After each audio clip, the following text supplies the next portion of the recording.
Futures and options on futures trading involve substantial risk and is not a suitable investment for all types of investors. Past results are not necessarily indicative of future results. When I use the word I in this video, it refers to what I teach in my charting course or what I author in my twice daily oral and written updates. Prices shown on charts and quote boards are in real time and take into account all known activity up to this point in time. And if you'd like to read more of this disclaimer, simply hit the pause key on your video player.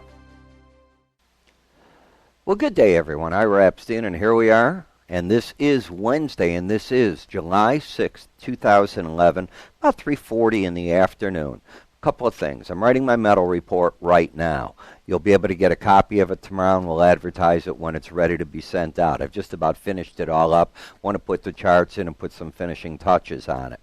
Second thing that I want to remind you, what we have is a futures trading kit for all of you that watch my videos.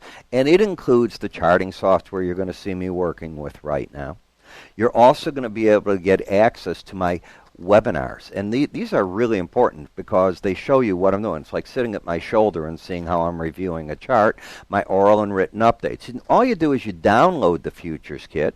When you talk to one of our personnel, they'll give you the codes for the charts and so on, and they'll put you on a free trial at that point in time to receive my updates. There's only one update trial to it. Got it? I watch this, and I'm not interested in just keep giving them over and over. We're futures brokers at the end of the day. How do you get it? You call us, 1-866-973-2077. If you go to our website, www, and you'll see this all on the bottom of the screen here, iraepstein.com, you can fill that out. We'll call you, but we are going to have to reach you at some point to give you the codes for the charting software and get you all set up. It's that simple. All right. Let's talk about what happened today. The dollar was up, the euro down pretty hard. What bothers me is the break in the euro with all that is going on isn't that big. So I'm sitting here scratching my head wondering why. You've got the Greek situation. Portugal's been on the map. They got downgraded to a junk status. Rating services are doing it. The rating services in Germany are starting to fight about should the rating services have this power? Of course they should have this power. Otherwise, you'd just have governments issuing debt and saying, hey, our debt's AAA. Well, what would AAA mean? Are they going to become the rating service? So I heard that out of Germany today and by one of their ministers. It made no sense at all. You had a nice rally in the gold market. Remember, you haven't gone up to the old highs. You've rallied off the low of 1481 and you're back here. And silver's been acting like it's in an uptrend. And copper, well, probably needs a little bit of a pause. So let's go to the chart of silver. And that's what we're working with right now. And I want to stand back here because what this market did is it peaked out right at the end of April, fell down in the first, 3rd of May, and I think you can see that very clearly, and the market has been going sideways ever since. The whole range was made from here to here, and it happened in a lightning flash, and since that point in time, for almost 2 months now, you've been just going sideways in the market. I call that potentially base building, and to me what's important is not to get under these most recent lows. Now, let's take this chart and put on it a swing line, S-W-I-N-G-L-I-N-E. You can see it right here. What a swing line does is it allows you to quickly see what the pattern of a chart is. In this chart, you've got a high, especially today, that is higher than a previous high, but that happened yesterday, to be honest, and a break low that is higher than a previous break low. You can take your pointer and move it over the charts, and I could have easily put the numbers all over the charts. I mean, it's real easy with the charting software that we developed here, but why do you need all those numbers? You can see the pattern. Therefore, in its most simplistic form, the market is in an uptrend. Why? You've got a pattern of higher highs and higher lows. What is the risk associated with going long at current price levels? Well, it should be one tick under the most recent low, and that would equate to about $2.50 at current prices. That's a pretty big risk. If you're trading a full-size contract, you're talking about $12,000.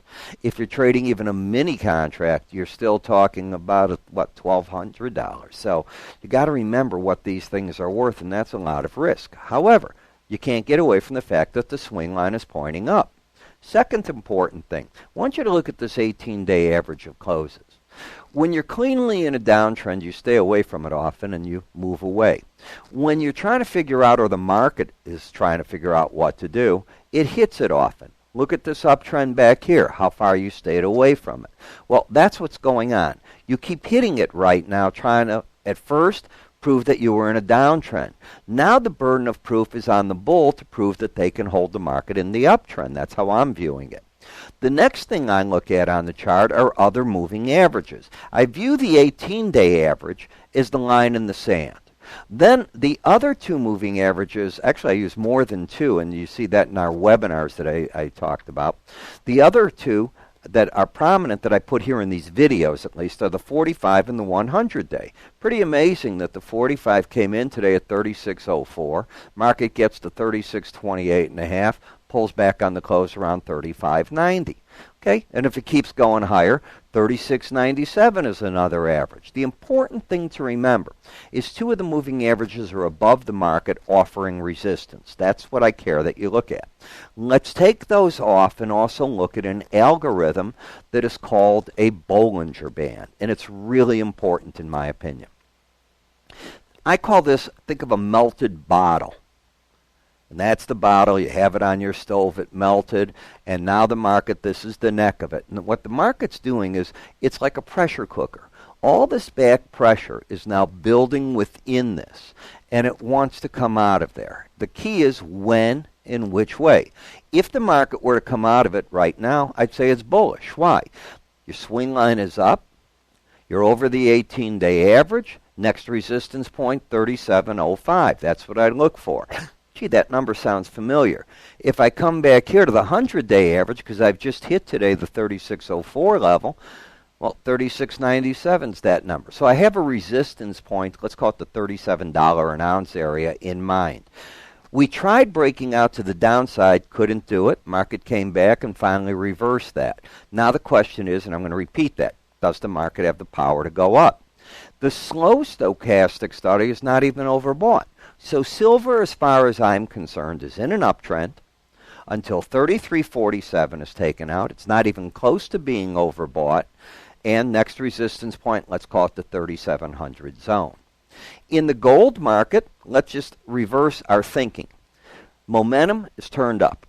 You were oversold. You've now got the red line over the brown. You're pointing up. The market just made a higher high in the past 2 days than this high of 15.14, but it still has a lower low. So it's got a pattern where the lows came in here and now the highs are going up. So we're forming a wedge. And the upside is what the market's looking to see. Where does the market eventually correct from? And if it corrects, what price should it correct to? Well, I'm going to argue that the 18-day average of 15.20 is the first spot that the market is looking at to see if it can hang on to. If it got under 1478.50, I wouldn't be friendly this market at all. So that is the number I don't want to take out, and right now the bulls have control of this market. In the copper market, I was looking for the market to get a pullback here, and you'll say why. It's for a couple of reasons. Number one, the odds of staying over this black line called the Bollinger Band are but 2.5% of the time. I also want you to look at this configuration because this is where silver is right now. This is a market that right here is in an uptrend, and what it's trying to do is push out the Bollinger Band. The risk associated with being long, in my opinion, is back under the most recent break low, and the market had not been overbought at this point. The market pushes itself out last Thursday, pushes itself out again. So now we've got 2 days in a row over the Bollinger Band. The odds of staying over it originally were 2.5%, but in succession, those numbers start collapsing on you.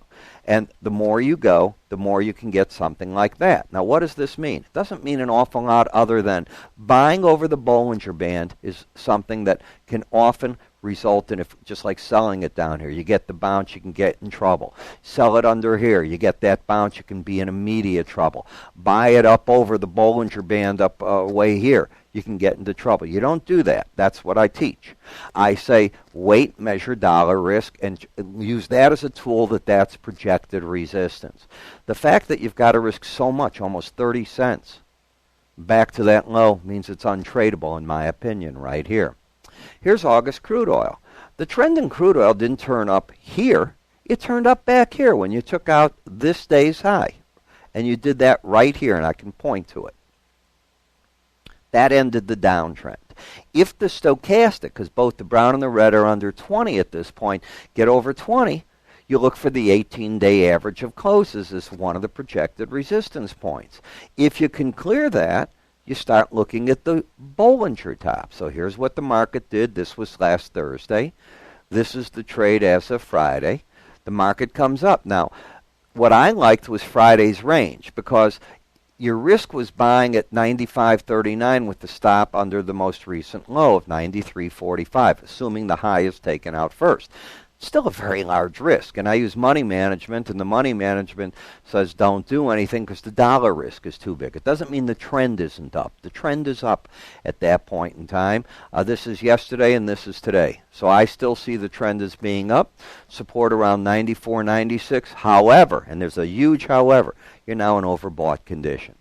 Nothing that I'd see there. I want you to look at the crude versus the Brent. I keep bringing this up because I'm telling you that I believe that markets have to eventually find which way do they want to work on this 18-day average. You can see how the market left it and just stayed under it. The moment you start hitting it, it's problematic, and you're hitting it now on a fairly regular basis. So we're looking to see which one's going to gain on the other. And in the Reebok gasoline, this is a situation that you're overbought, but what is the trend? You've got a higher high and a lower low. So the most recent pattern is the higher high, so you give the benefit to the bulls. Now, what you do tomorrow is if you take out today's high, the odds favor that this will become the next low, which would be a higher low, and I'd be looking for potentially 308.28 on the market. But if you bought over that high, and this is what I like about swing lines, get over 301.03, what's your risk associated with it? Back under 294.40. Doesn't look like a lot of money. It's a fortune.